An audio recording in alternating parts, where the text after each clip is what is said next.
Hey guys, Enigmatic Mr. L here, back with another tier list, this time for Fire Emblem The Binding Blade. This game has a reputation, deservedly or not, of being very unbalanced. In general, I think that is true in the sense that if you were to line these up from like most balanced cast to least balanced, this would be towards the end. I do think it's exaggerated to an extent, and even then, I don't think an unbalanced cast is necessarily bad, especially like in a single player game. Helps the units feel distinct from one another. But with that said, let's just see how true that is. As with the case of my tier list in general, this is not like LTC maximum sweat like efficiency sort of thing. Just in general, which units make the game easier, somewhat casual play. So let's start with Roy. I really want to put Roy in F tier. If you're even slightly familiar with the game Binding Blade, you've all heard rumors about how bad Roy is.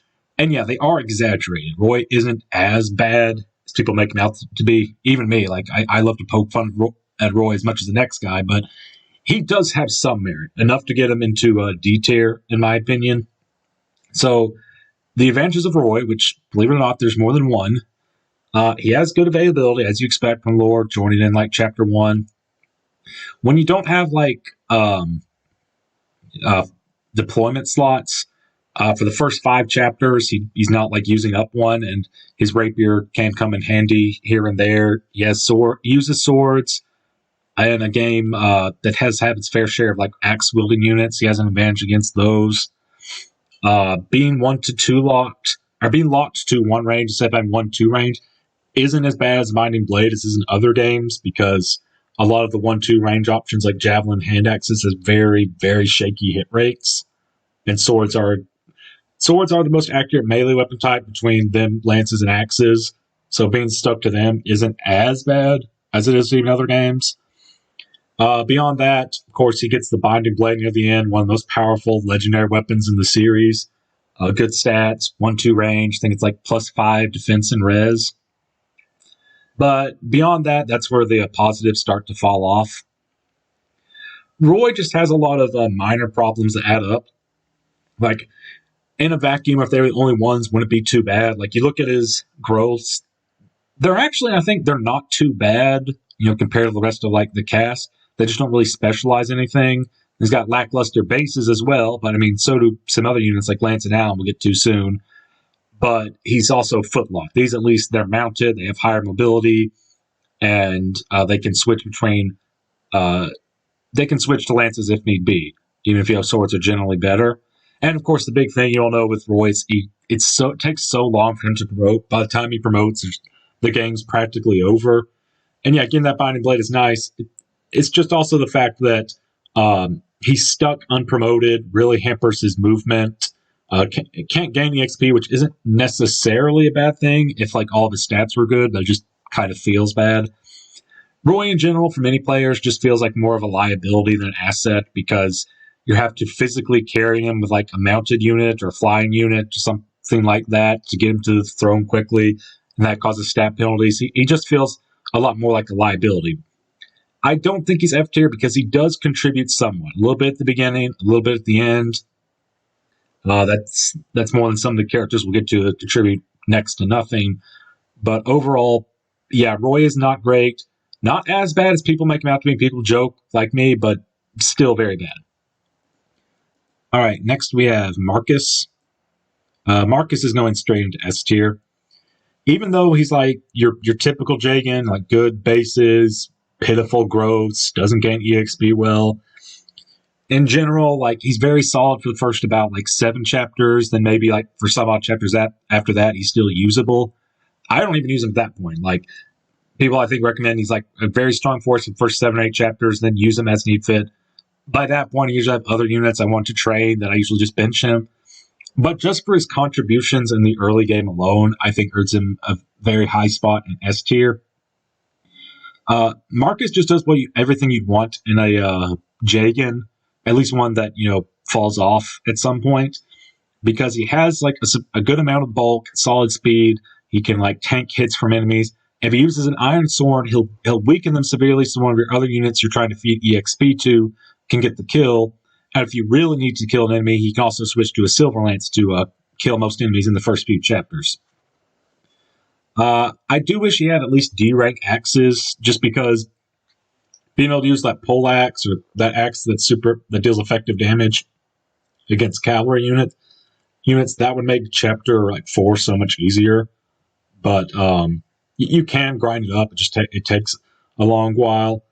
But even like with that, it's just kind of personal thing. I think this is kind of unrelated to the tier list, but I do think it's funny for the first unit he faces like there's a small but real chance he'll crit, and guarantee like it'll happen like once or twice in your playthroughs where you mean to set up a kill and he'll just like crit anyway.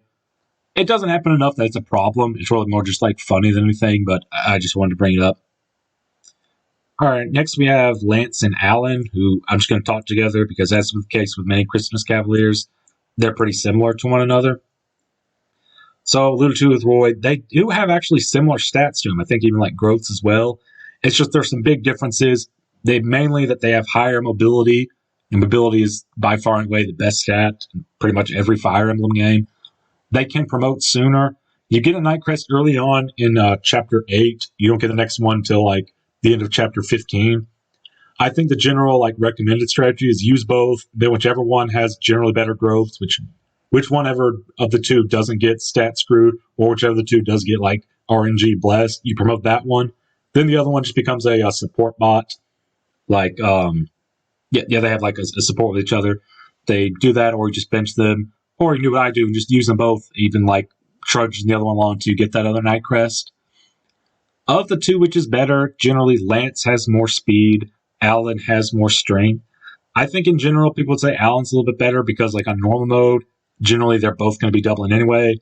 On hard mode, generally both are going to be doubled. I can see it either way.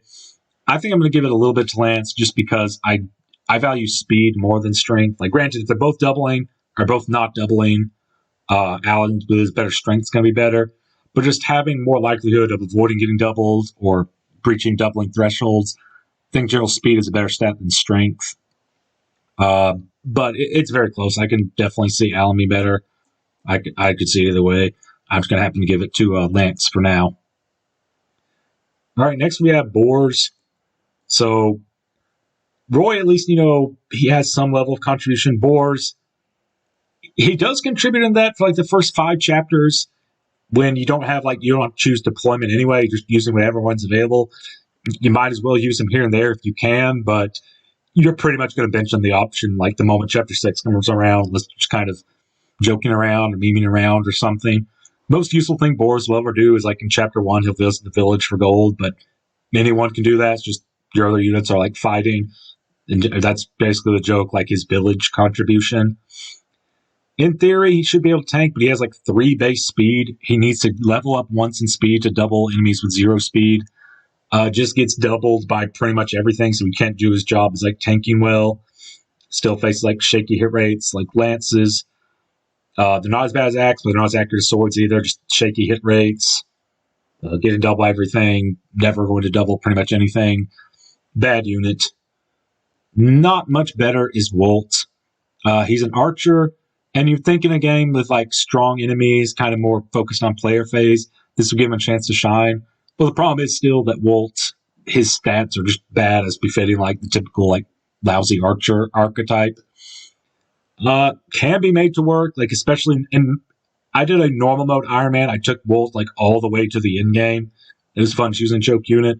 Then when I switched my hard mode Iron Man, he died in Chapter 4. All those cavalry and stuff, and I was just well, nothing of value was lost. Funny unit, especially in normal mode. Hard mode, he never really gets a chance to meaningfully contribute.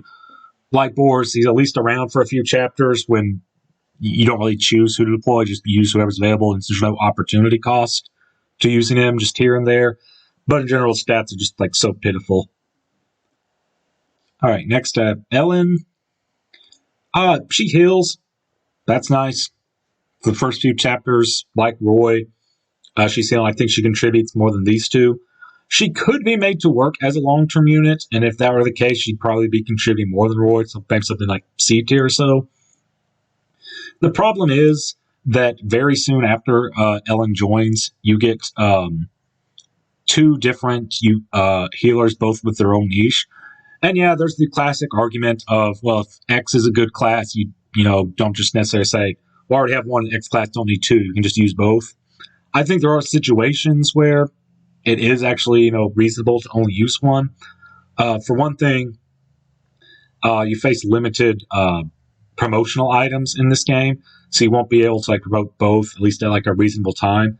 And even beyond that, healers just in general gain EXP much slower than your units in combat.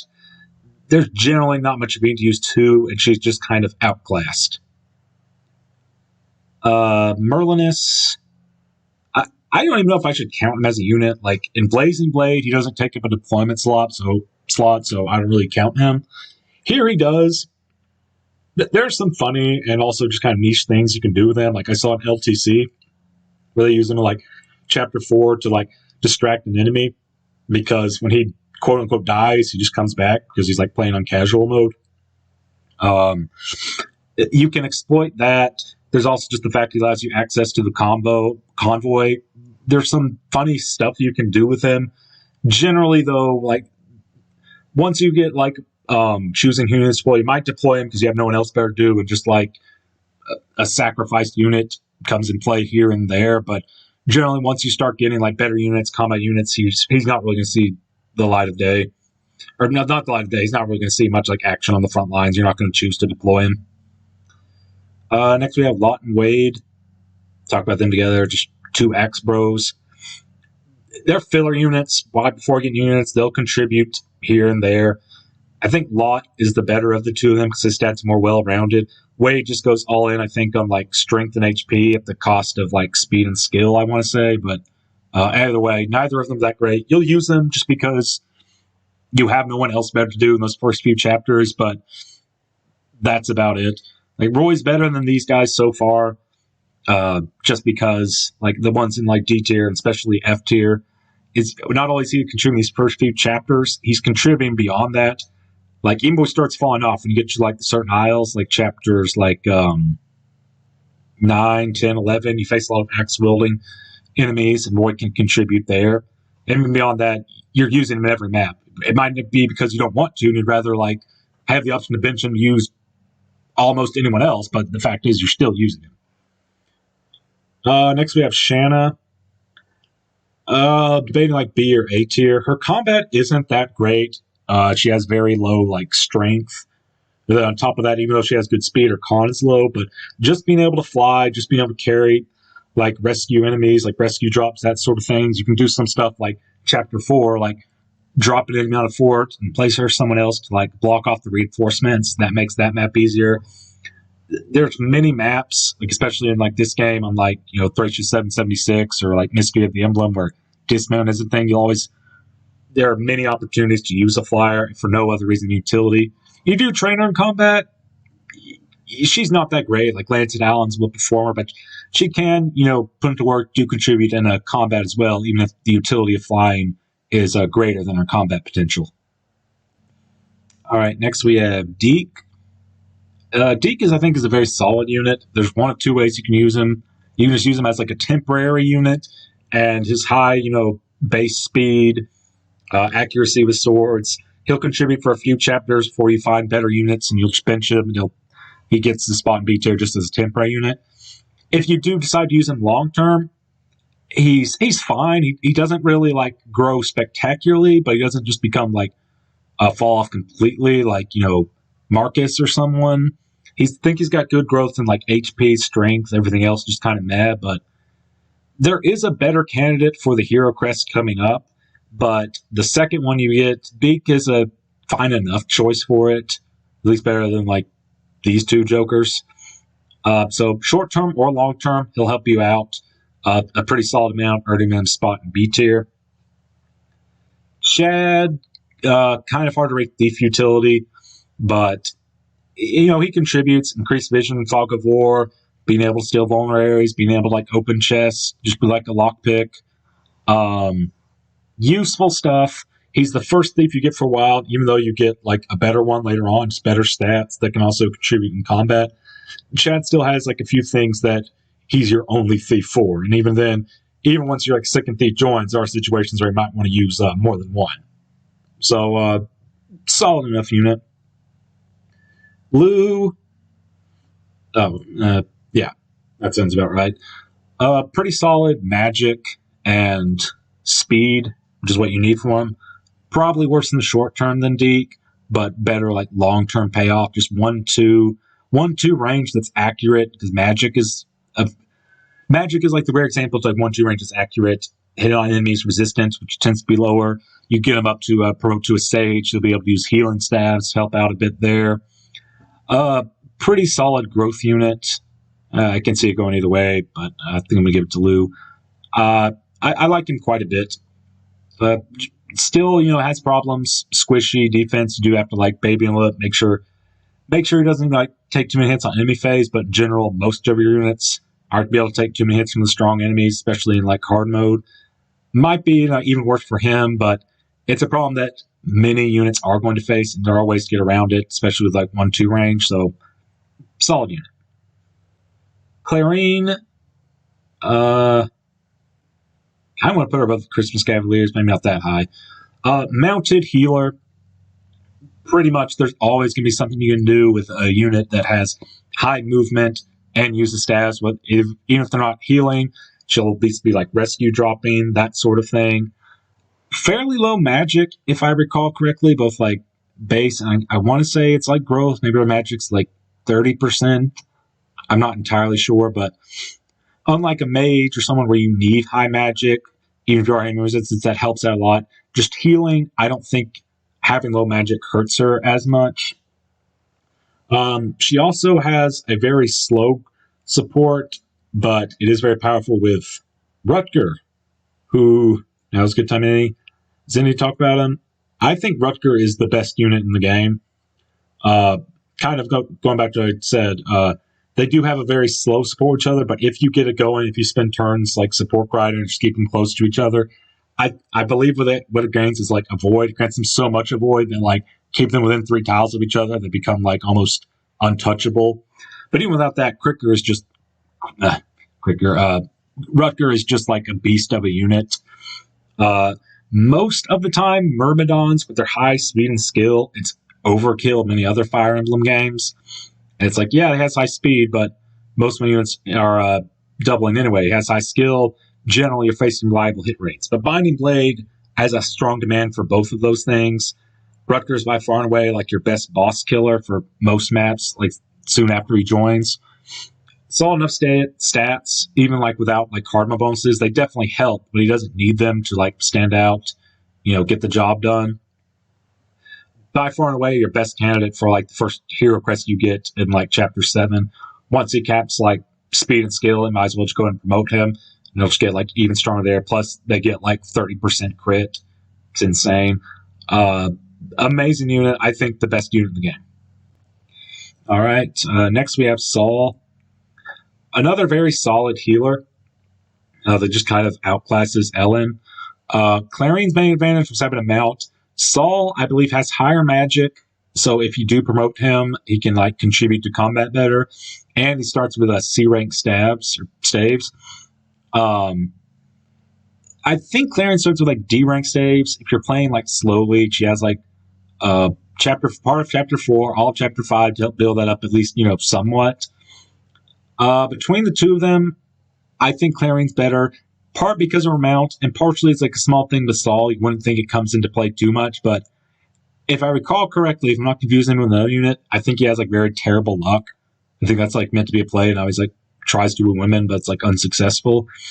And generally, that you might think that comes up, but I remember doing an Iron Man of Binding Blade. I don't remember if this was my normal mode or hard mode one, but just so many times Saul would face like a single-digit crit chance. Which, if you're playing an Iron Man, you see that displayed, you know the fear that I'm talking about.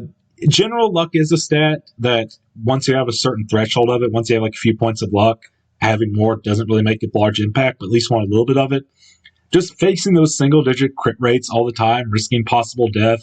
Like sometimes I have to rework my entire strategy. It's like, I saw double this enemy, he'll attack once, the enemy will attack, and then I'll kill it. But the enemy crits, Saul's a goner.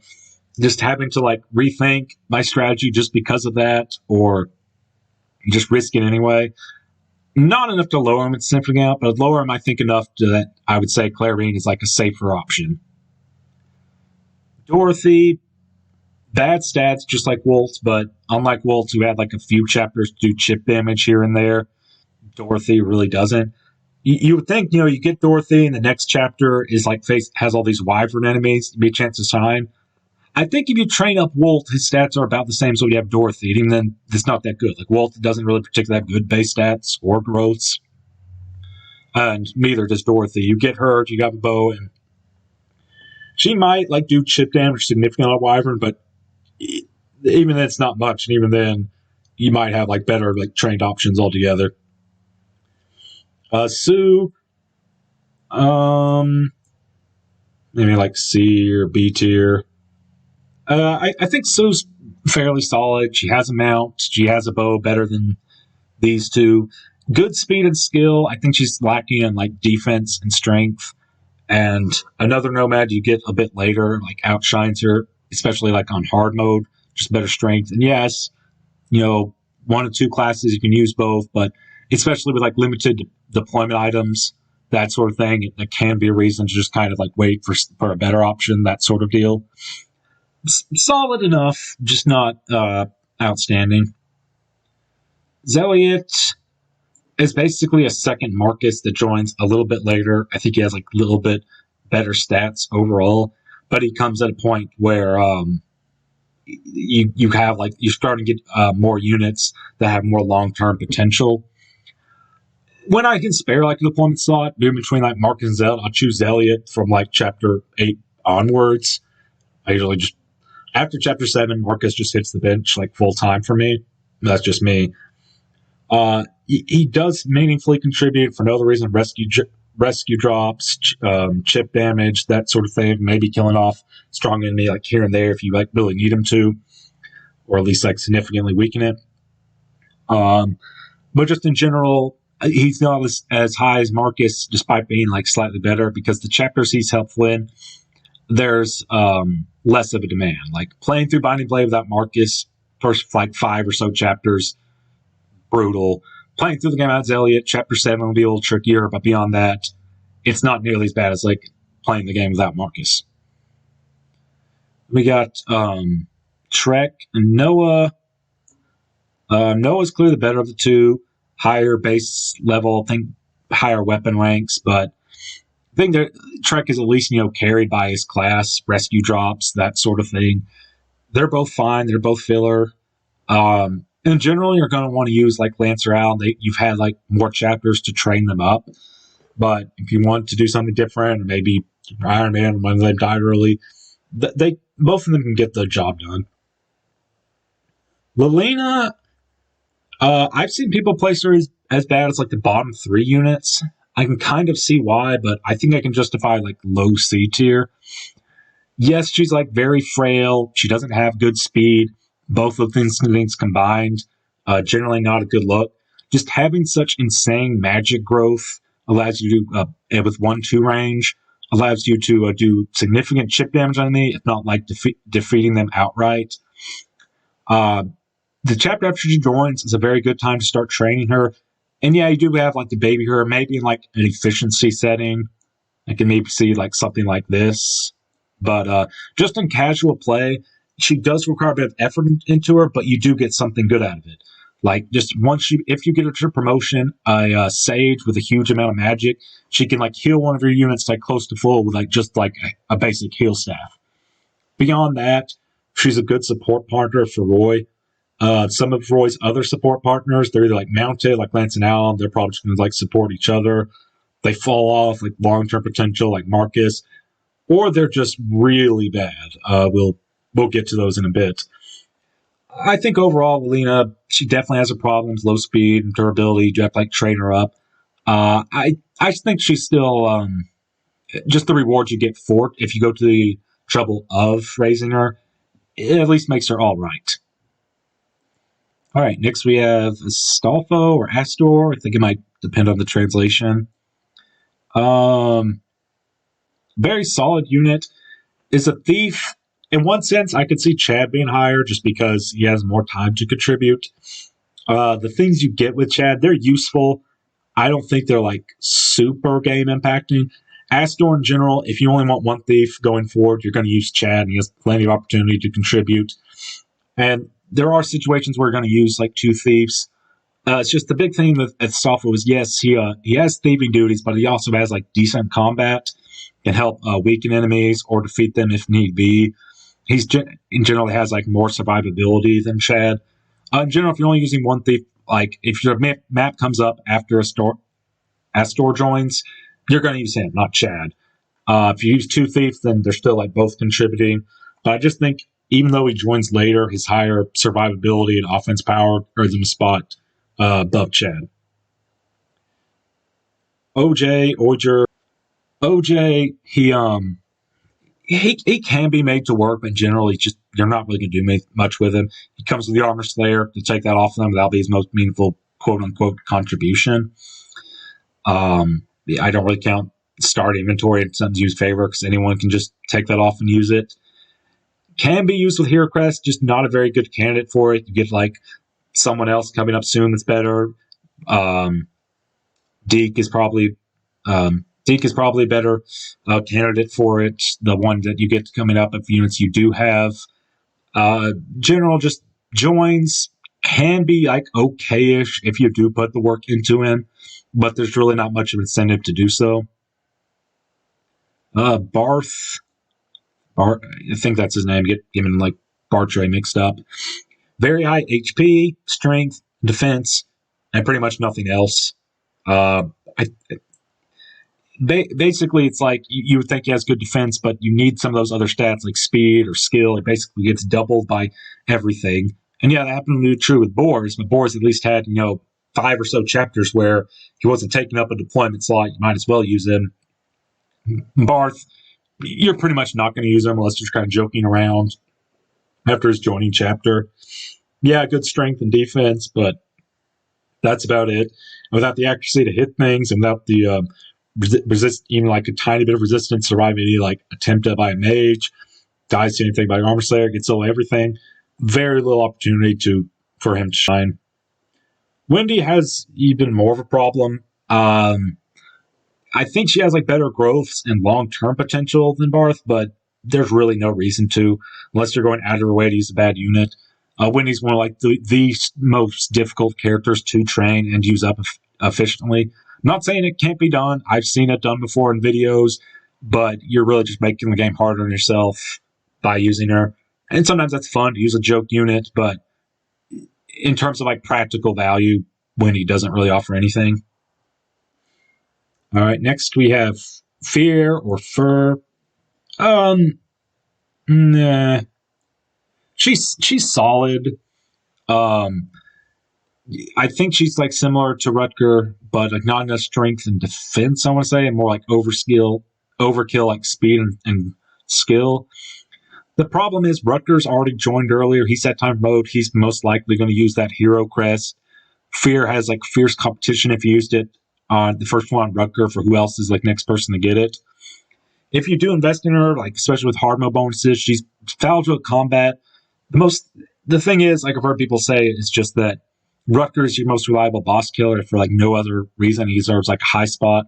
Maybe not like number 1 S tier, but at least like a high spot on the roster, maybe like somewhere in S tier, just for his like boss killing capabilities. Fear can do that if you train into her. She can kill bosses, contribute in that way, but bosses, this isn't like Fire and Engage. There's only one boss, and if you have trained up Rutger, you're not going to need that like utility for Fur. Still usable enough combat. Maybe if Rutger died, or maybe for some reason you didn't use Hero Crest, or you want to spice things up.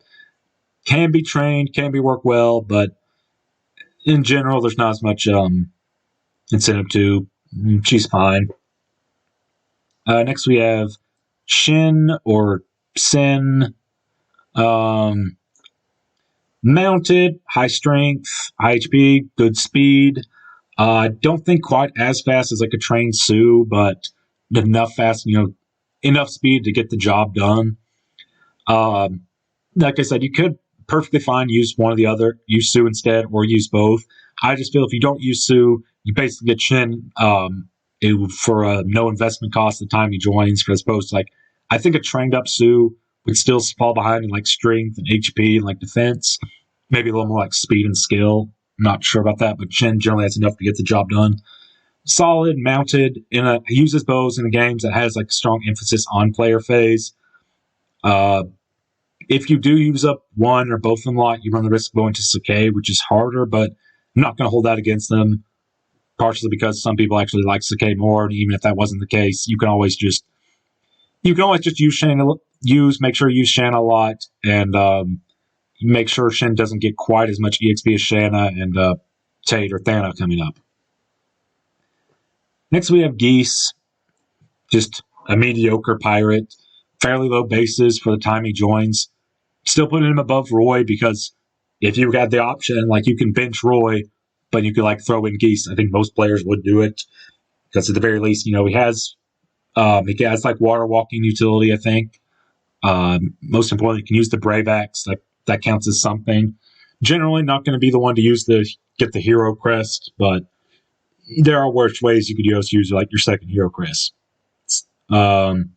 Gonzalez, speaking of like your second hero crest, I think is a solid unit, very high strength, surprisingly good speed growth, which combined with Icon, he doesn't get weighed down too much, can start doubling once he promotes. Very shaky accuracy, but he does get like 30% crit bonus, so you attack twice, you'll have like twice the opportunity to just kill him with a crit instead. 1-2 range if you need it, even if the accuracy is shaky. Mountain walking, that sort of thing. In a more efficient playthrough, just because he has such massive con, you can't carry him, lift him places you want. That does hurt, but more casual playthrough, I think Gonzalez is like a good choice for like investment. All right, next we have Larum and I want to say Elffin. Don't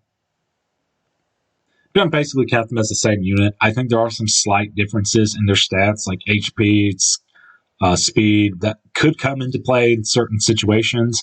They're pretty much the same unit. Ideally, you're trying to keep your dancer away from combat as possible, and then even if you do get exposed, most likely both of these are going to end up dying unless you give them an angelic robe or something like that. I'm going to give it slightly to Alen just because I think like A route is easier than B route, but I mean, I'm only giving it to Alen because I can't just quite put them on like the same spot. So, Dancer is always useful in pretty much any game. Being able to like refresh, get like extra movement on a unit, complete objectives quicker, versatility. Do you want to heal? Do you want to attack? Generating your own experience. Pretty much these are going to be staples of any like Binding Blade team. At least in my experience when I'm playing through it, might use like change up different units, but they have a role that cannot be replaced. No other unit can refresh, so a good healer might use Clarine one playthrough, might use Saul in another, that sort of thing. Might you lose like Lugh in one, might use like Lilina in another, but being able to dance and refresh, only they can do it. So that earns them a spot in S tier in my book. All right, next we have Klein. He's decent when he first joins. I think he has like A rank in bows, fairly solid stats, but combine his like lackluster growth with being a pre-promote. You basically just use him for like a few chapters, and then like for utility, and then you end up like dropping him generally, which is kind of true for like most of these units. Beam bows definitely better than like one of these, because even if they like joined early and had more opportunities for contribution, that doesn't mean they're actually going to contribute with their stats. Klein, at the very least, will contribute on his map, maybe like the next one, or at least like a few. Solid enough candidate, just kind of falls off. Tate or Thea, I'm not sure. Fairly similar, has flying utility, but comes at a point where Shanna's already been doing it for a while and can continue to do it. Definitely situations where having like more than one is nice. I think the hard mode bonuses, I believe they turn into like something salvageable combat. But in general, like she's fine, has some utility, has some combat, joins like partial way through the game. Probably not going to use her like long term, at least like combat, but it's fine. Echidna and Bartre are pretty similar. Just gonna like rank them together. They're both like They're mutually exclusive units. You go A route, you go Echidna, you go B route, you get Bartre. And their problems, they just kind of complement each other. Like, Echidna has very good speed, but she'll start falling off because she doesn't have enough strength. Bartre has very good strength, but will start falling off because he won't be doubling. Both of them, this whole squad, they're useful for like a few chapters when they join, then generally they'll probably end up getting like benched. Echidna can use swords and axes. Bartre can use like axes and bows, allow him to fight like some flying enemies with good strength. Solid filler. Raigh, he does use dark magic, so he can have like 1-2 range. He can promote to and heal as well. But just in general, dark magic isn't that good. It weighs him down a lot. He doesn't have enough speed. Faces like shaky hit rates. Again, like with Geese, I would still choose him in a heartbeat if I could drop Roy and get him instead. But he's also competing with like guiding rings for some of these like other characters. But if you do decide to use them, he'll probably end up contributing more than Roy, which isn't saying much. Cath is a thief who, by the time she joins, her stats, she doesn't have the availability of Chad, like she's been like stealing since day one. She doesn't have the stats of Astor, has better survivability, can contribute some in combat. She has neither of those things. I think her stats might be like slightly better than Chad, but not by much. And she joins late. I think some players just end up like killing her and like joining maps. They don't have to like bother dealing with her. I do think there are uses for her. Like there might be situations where having 3 thieves is nice. Maybe like the Arcadia map, chapter like 14, when you want thieves for increased vision and finding treasure. There are situations where you're going to want 3 thieves, and even if you want 2 thieves, by the time Cath joins, you might like replace Chad with her. But just joining late with nothing really to show for it, and there's still situations where if she wasn't around, Chad would get the job done like just as well. Doesn't unspot an F tier just for thieving utility. There's still something for her to do, and like I said, there are situations where you might want to use 3 thieves, but in general, not great. Melady, put her S tier. Maybe it's just me. Chapter 14 I find to be a very difficult map for many reasons, frustrating map. So I usually end up just instant promoting Melady. She doesn't have a chance to like gain growths in her like the base class, just immensely get advanced, and maybe that does hurt her long-term potential. I find she's like a little bit overrated, but I'm still going to put her in S tier because she's still great, and I'm going to I don't know if I put her in like A tier, people might get too upset. But, the positives, good strength, good defense, good speed, has like the stats you want, flies, all of that's great. I tend to find her still just a little bit overrated, but again, that might just be because most people like invest in her, put in more levels into her when she has like better, when she gains EXP quicker before they promote her, and I just always instantly promote her to help with Chapter 14. But then again, like just helping so much in Chapter 14's got to earn her a spot in this tier at the very least, because that chapter is just awful. Very solid unit, maybe like a high A or something, but I'll just kind of trust the community's judgment. I'll leave her in like S tier, but I do think Marcus with early game contributions, dancing, and like Rutger has been joined earlier, more effective boss killer, even despite his like mobility. I think they're a little bit better than her. Cecilia, the thing about Cecilia is just in one word, or maybe like 2 words, I think she's self-sufficient. She's not going to blow you away with amazing combat or utility prowess, but you get a solid unit when she joins, and you don't need to put any investment into her. High movement, pre-promoted, decent enough magic, and at least chip, enough magic to like heal, mend, or even more importantly, use restore. I might not necessarily use her in like every single chapter after you get her, but at the very least, you might use her like in a few chapters, replace some of the other units you've been using. Some of the maps that have like a lot of berserk stabs or like sleep stabs or something, just having high movement, able to use restore, that is a very useful contribution. The only thing against Cecilia is just her first map isn't a good showing for her as a unit, just because she's at a very disadvantaged state in there. She's on a mount and a map that heavily restricts movement in general, but especially mounted movement. Because she's like low when you're deploying her, she'll get like targeted for sleep stabs. Beyond that chapter, though, I think she starts to shine. Might not be used, like I said, every single chapter after that, but will be used here and there in a meaningful way. A unit that looks bad and actually is bad is Sophia. Sophia or Wendy is probably the worst units in the game. These two are the worst. Which one is worse is debatable. Just very low bases. Even our growths aren't that great. I think if you compare like a trained Raigh to like a trained Sophia, they're about the same. Maybe like Sophia has like a little bit more resistance. And even Raigh, he's not even like that great of a unit. And again, like I said, like, you can use more than one unit of a certain class, but it's not even like Dark Mage is that good of a unit, and you're still competing with promotional items. In this case, like the guiding ring, there's only so many guiding rings to go around. Speaking of guiding ring, she does find one in chapter 14. It's an event that only she can do. Some people count that as a contribution in her favor because it's not just like something in her inventory that can immediately take off. They count as a contribution, like thieving, that sort of thing. If you count that as a contribution, that's probably still better than what these guys end up doing, these guys and girls, but I'm not sure if that counts because it's kind of like, again, saying, like in Radiant Dawn, you want to put Marcia at like the top of Esther or something because she recruits hard.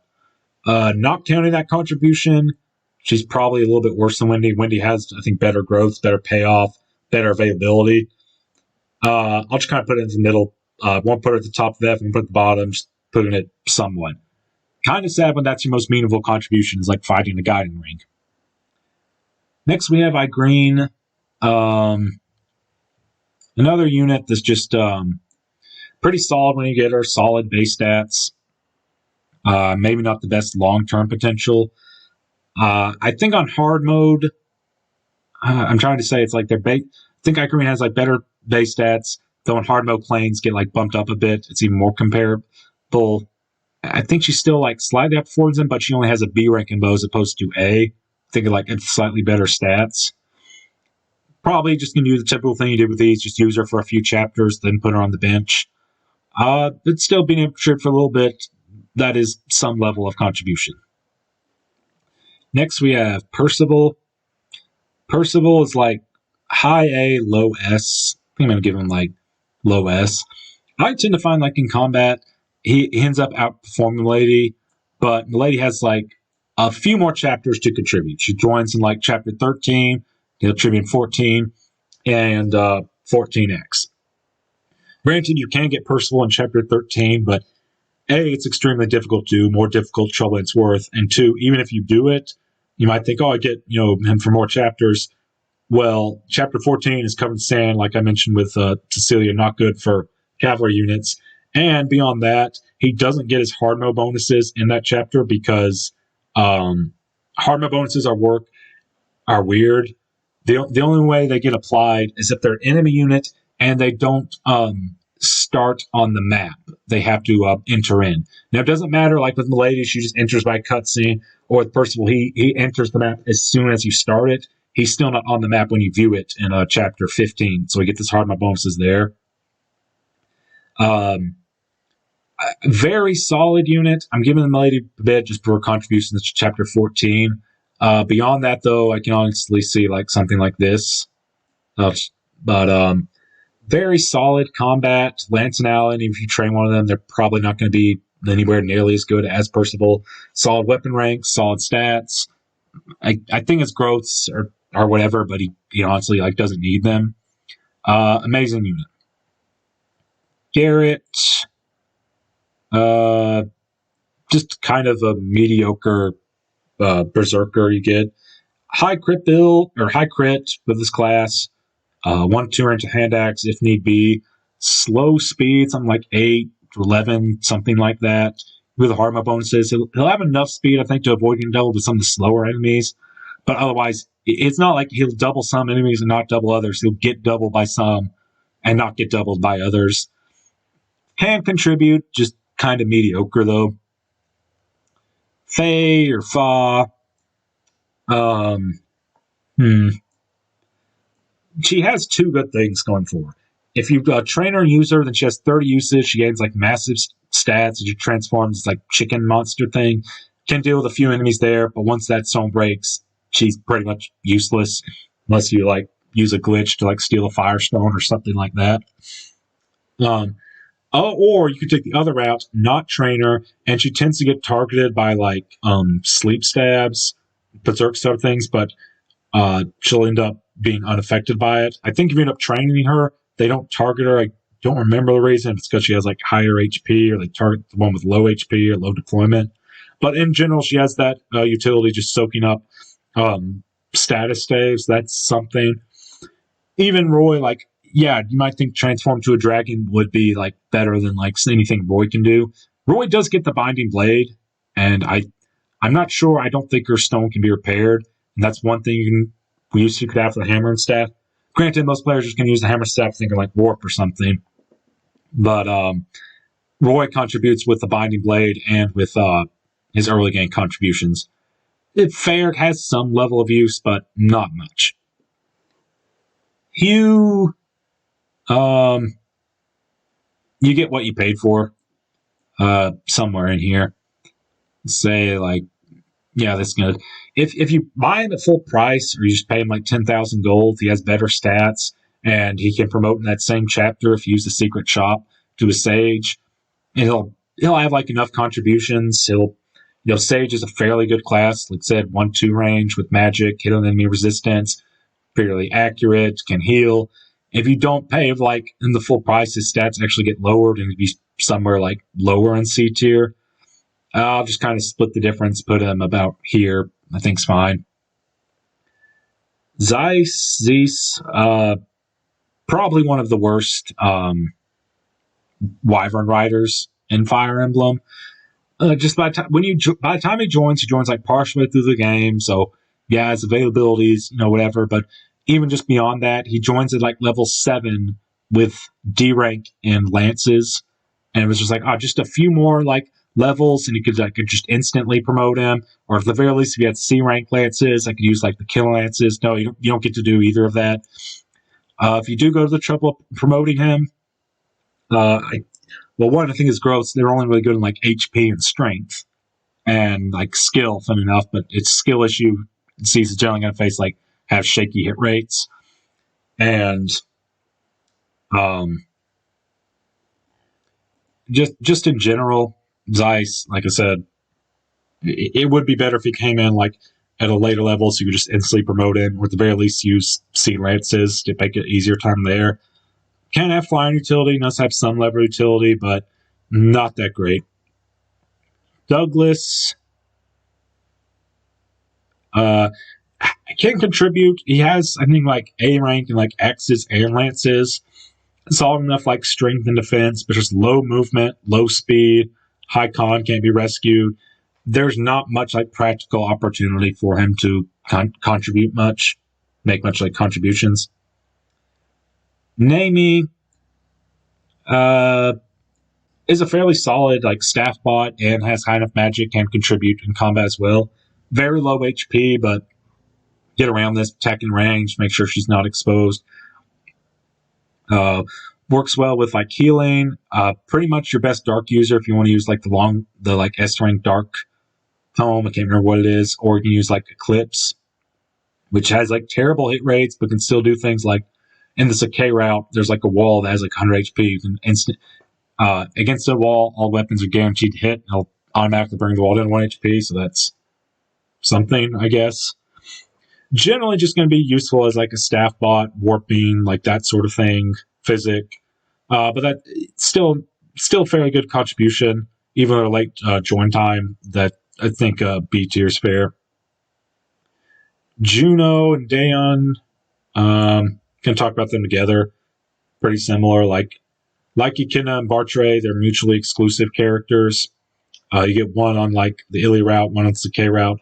Both of them are pre-promotes. They'll have like one opportunity to shine. In chapter 21, Dayan can use his wyvern to defeat or at least do like meaningful damage to the wyverns. Juno can you like rescue and move across the mountains to help like ferry some of your characters or some of your units. Very like rescue dropping over mountains, actual combat, debatable which one's better.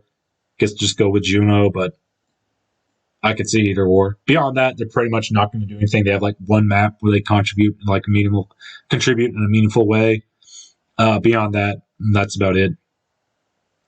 Yoder, another solid staff bot. Also has good combat. Comes in like max stats or max level. I think if you put enough like training into him, you can get him to like S rank light. He's your most practical way of wielding the S rank light tome, but even then, that requires a fair bit of investment. Generally, he'll fight enemies if need be. Generally, just gonna be like name me a staff bot that just joins a little bit later. Corel,